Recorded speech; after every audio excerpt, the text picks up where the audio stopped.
નમસ્કાર મિત્રો, સ્વાગત છે અમારી યુટ્યુબ ચેનલ ઓલેજ એપમાં. મિત્રો, આજે આપણે એપ્રિલ 2021ના વીકલી કરંટ અફેર્સના પ્રશ્નોનો પાર્ટ નંબર 2 જોઈશું, જે તમને આવનારી પરીક્ષા માટે ઉપયોગી થઈ રહેશે. તો ચલો મિત્રો, શરૂઆત કરીએ ફર્સ્ટ નંબરના ક્વેશ્ચનથી.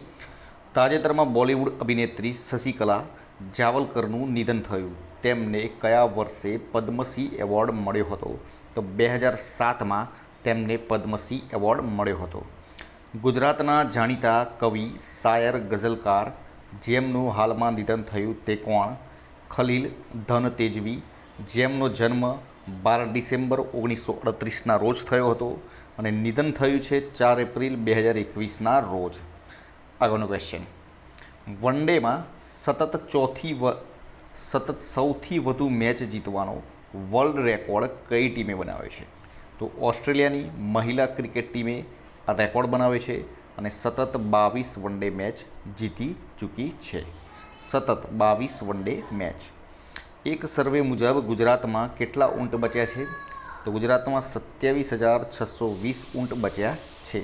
15 વર્ષમાં ઊંટોની સંખ્યામાં 10,834નો ઘટાડો થયો છે. આગળનો ક્વેશ્ચન.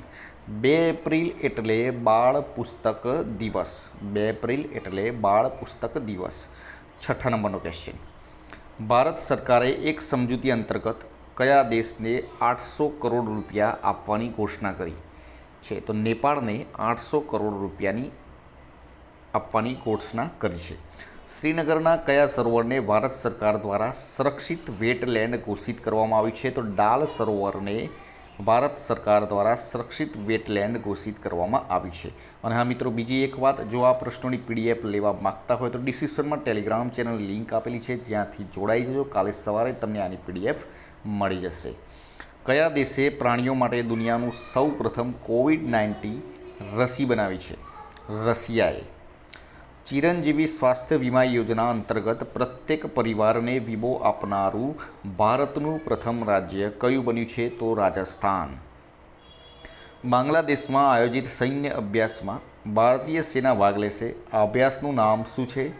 શાંતિર અગ્રસેના 2021. આગળના ક્વેશ્ચન. વર્લ્ડ ઇકોનોમિક ફોરમ દ્વારા પ્રગટ કરવામાં આવેલા જેન્ડર ગેપ સૂચકાંકમાં કયા દેશે ટોચનું સ્થાન પ્રાપ્ત કર્યું છે? તો પ્રથમ જે સ્થાન પ્રાપ્ત કર્યું છે તે છે આઇસલેન્ડ.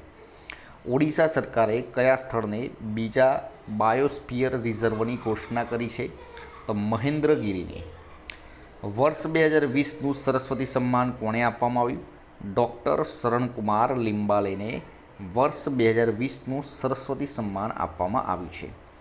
1 એપ્રિલ એટલે ઉત્કલ દિવસ કહેવામાં આવે છે. 15મા નંબરનો ક્વેશ્ચન. કયા રાજ્યની સરકારે બસોમાં મહિલાઓ માટે નિઃશુલ્ક મુસાફરીની ઘોષણા કરી છે? પંજાબ સરકારે. કયા રાજ્યમાં આયોજિત રાષ્ટ્રીય જુનિયર હોકી ચેમ્પિયનશિપ સ્થગિત કરવામાં આવે છે? તો ઝારખંડ ખાતે. 3 દિવસીય આયુર્વેદ પર્વ ક્યાં યોજાયો હતો? ભુવનેશ્વર ખાતે. 2 શહેરને ગ્રીન એનર્જી એફિશિયન્ટ બનાવનારું દેશનું પ્રથમ રાજ્ય કયું બન્યું છે? બિહાર. કયા રાજ્યએ ઘોષણા કરી છે કે વર્ષ 2022 સુધીમાં દરેક ગરીબ પાસે ઘર હશે? ઉત્તર પ્રદેશની સરકારે. એસબીઆઈએ કયા દેશની બેંક સાથે $1 બિલિયન ઋણ સમજૂતી કરી છે? Japan bank. કયા દેશની બેંક સાથે? જાપાનની બેંક સાથે. છત્તીસગઢના કયા જિલ્લામાં નક્સલવાદીઓએ કરેલા હુમલામાં 22થી વધારે જવાનો શહીદ થયા? તો બીજાપુર જિલ્લામાં. આગળનો ક્વેશ્ચન. જમ્મુની કઈ નદી પર વિશ્વનો સૌથી ઊંચો રેલવે બ્રિજ આર્કનું કામ પૂરું થયું? ચિનાબ નદી ઉપર. બ્રિજની જે લંબાઈ છે 1315 મીટર છે. બીસીસીઆઈના એન્ટી કરપ્શન યુનિટના નવા ચીફ તરીકે કોની નિયુક્તિ કરવામાં આવી છે? શબ્બીર હુસૈન ખાંડવાલાની નિયુક્તિ કરવામાં આવી છે. 7 એપ્રિલ એટલે વિશ્વ આરોગ્ય દિવસ. અને 7 એપ્રિલ વિશ્વ આરોગ્ય દિવસની થીમ શું છે? સુંદર અને સ્વસ્થ વિશ્વનું નિર્માણ. સુંદર અને સ્વસ્થ વિશ્વનું નિર્માણ.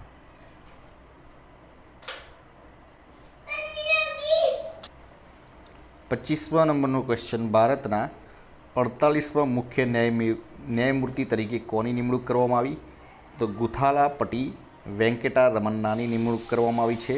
એસ.એ. બોબડેની જગ્યા લેશે. એટલે આના પહેલાં એસ.એ. બોબડે હતા, તેની જગ્યા ગુથાલાપટ્ટી વેંકટા રમન્નાની નિયુક્તિ કરવામાં આવી છે. ગુજરાત હાઈકોર્ટના ભૂતપૂર્વ જસ્ટિસ જેમનું હાલમાં નિધન થયું તે કોણ? R P. Dholakia. Bharat, America, Japan, Australia અને ફ્રાન્સની સંયુક્ત નેવી કવાયત કયા મહાસાગરમાં કરવામાં આવી છે? તો હિન્દ મહાસાગરમાં કરવામાં આવી છે. ફોર્બ્સની યાદી મુજબ વિશ્વની સૌથી અમીર વ્યક્તિ તરીકે ટોચ પર કોણ છે? તો એમેઝોનના સ્થાપક જેફ બેઝોસ સતત ચોથા વર્ષે સૌથી અમીર વ્યક્તિ તરીકે આવે છે અને મુકેશ અંબાણી 10મા સ્થાને રહ્યા છે. વડાપ્રધાન નરેન્દ્ર મોદી અને શેખ હસીનાએ બાંગ્લાદેશના ઢાકામાં કયા મ્યુઝિયમનું ઉદ્ઘાટન કર્યું? બાંગબંધુ બાપુ મ્યુઝિયમ. આ સંગ્રહાલયમાં ભારતના પિતા મહાત્મા ગાંધી અને બાંગ્લાદેશના પિતા શેખ મુજીબુર રહેમાનનું ડિજિટલ પ્રદર્શન મૂકવામાં આવેલું છે. વડાપ્રધાન નરેન્દ્ર મોદીએ બાંગ્લાદેશના યુવાનો માટે સુવર્ણ જ્યુબિલી શિષ્યવૃત્તિની જાહેરાત કરી.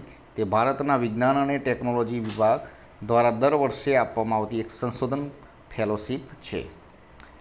ભારતીય અને અમેરિકાના વિશેષ દળોએ હિમાચલ પ્રદેશમાં સંયુક્ત તાલીમ પ્રયોગ શરૂ કર્યો.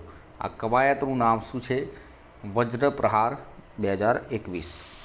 આરોગ્ય મંત્રી ડૉક્ટર હર્ષવર્ધન દ્વારા ટીબી મુક્ત ભારત માટે કઈ પહેલ શરૂ કરાઈ? ટ્રાઇબલ ટીબી પહેલ. સુએઝ કેનાલમાં ફસાયેલું માલવાહક જહાજ, બહુ ઇમ્પોર્ટન્ટ ક્વેશ્ચન છે, તાજેતરમાં બહુ ચર્ચામાં રહેલ છે, એવર ગિવન. સુએઝ કેનાલમાં ફસાયેલું માલવાહક જહાજ એવર ગિવન.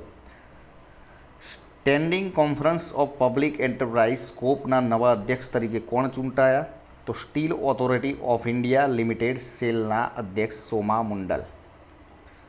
ભારત સરકારના મુખ્ય વૈજ્ઞાનિક સલાહકાર PSA તરીકેના કોના કાર્યકાળમાં 1 વર્ષનો વધારો કરવામાં આવ્યો? કે વિજય રાઘવન. મુંબઈ આંતરરાષ્ટ્રીય સાહિત્ય મહોત્સવ અને લિટરેચર લાઇવના સ્થાપક, પ્રખ્યાત પત્રકાર અને લેખક જેમનું હાલમાં નિધન થયું છે તે કોણ છે? અનિલ ધારકર.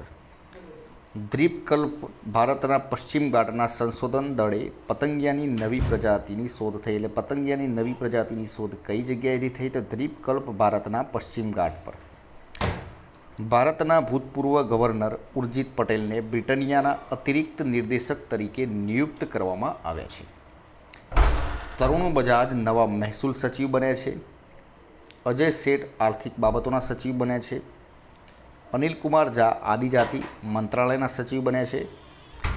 પાકિસ્તાન 2 વર્ષ પછી ભારતમાંથી ખાંડ અને કપાસની આયાત ફરી શરૂ કરશે. મણિપુરના ઉખરપુર જિલ્લાના સિરોઈ હિલ્સના સિરોઈ શિખરે આગ લાગી. બ્રિટનની મહારાણી એલિઝાબેથ દ્વિતીયના પતિ જેમનું તાજેતરમાં નિધન થયું તે કોણ? પ્રિન્સ ફિલિપ, જેમનો જન્મ 1921માં ગ્રીસમાં થયો હતો. કયા દેશે ટોક્યો ઓલિમ્પિક 2021માં ભાગ ન લેવાની ઘોષણા કરી છે? ઉત્તર કોરિયાએ. સ્પોર્ટ્સ એક્સચેન્જ કયા ક્રિકેટરને બ્રાન્ડ એમ્બેસેડર બનાવ્યો? પૃથ્વી શોને. IMFના અનુમાન મુજબ નાણાકીય વર્ષ 2021-22માં ભારતનો વિકાસ દર કેટલા ટકા રહેશે? 12.5%. ભારતે કયા દેશ સાથે સમુદ્રી સુરક્ષા મંત્રણા યોજી હતી? વિયેતનામ સાથે. કયા રાજ્યની સરકારે ફ્લિપકાર્ટને 140 એકર જમીનની ફાળવણી કરી? હરિયાણા રાજ્યની સરકારે. કયા દેશની સરકારે તાડના તેલની આયાત પર પ્રતિબંધ જાહેર કર્યો છે? શ્રીલંકાની સરકારે. વિપ્રોના મેનેજિંગ ડિરેક્ટર પદે કોણે નિયુક્ત કરવામાં આવ્યા? સારા એડમ ગેઝને નિયુક્ત કરવામાં આવ્યા છે. આ વખતે બ્રિક્સ દેશોના નાણામંત્રીઓની બેઠકની યજમાની કયો દેશ કરી રહ્યો છે? તો ભારત. 5 એપ્રિલ એટલે અંતરાત્મા દિવસ. નીતિન ગોખલેનું તાજેતરમાં એક પુસ્તક પ્રકાશિત થયું છે જેનું શીર્ષક શું છે? Manohar Parrikar, brilliant mind, simple life. જે પુસ્તકનું નામ છે, નીતિન ગોખલેએ પુસ્તકને પ્રકાશિત કર્યું છે. રશિયાના વિદેશ મંત્રી જેઓ હાલમાં ભારતની 2 દિવસીય યાત્રા પર આવ્યા હતા તે કોણ? સર્ગેઈ લાવ્રોવ. મહારાષ્ટ્રના ગૃહમંત્રી જેમને હાલમાં ભ્રષ્ટાચારના આરોપ બાદ રાજીનામું આપી દીધું છે? અનિલ દેશમુખ. કયા રાજ્યમાં બાળ વિવાહ રોકવા લગ્નની કંકોત્રીમાં વર કન્યાની જન્મ તારીખ લખવી પડશે? રાજસ્થાનમાં. એન્ડ લાસ્ટ ક્વેશ્ચન, આઈઆઈટી કાનપુરના લોકોએ દ્રષ્ટિની ખામી ધરાવતા લોકો માટે ટચ સેન્સિટિવ ઘડિયાળ બનાવી છે. કોણે? આઈઆઈટી કાનપુરના વૈજ્ઞાનિકોએ. તો આ હતા આપણા ધ ક્વેશ્ચન્સ. વિડીયો પસંદ લાઇક કરજો, શેર કરજો, સબસ્ક્રાઈબ કરજો, ચેનલને જોવાનું ભૂલતા નહીં, જેથી કરીને આવનાર દરેક વિડીયો નોટિફિકેશન આપણે સૌપ્રથમ મળી રહે અને આપણી તૈયારીમાં વધારો થઈ શકે. કાલે ફરીથી નવા વિડીયો સાથે મળીશું. જય હિન્દ, જય ભારત.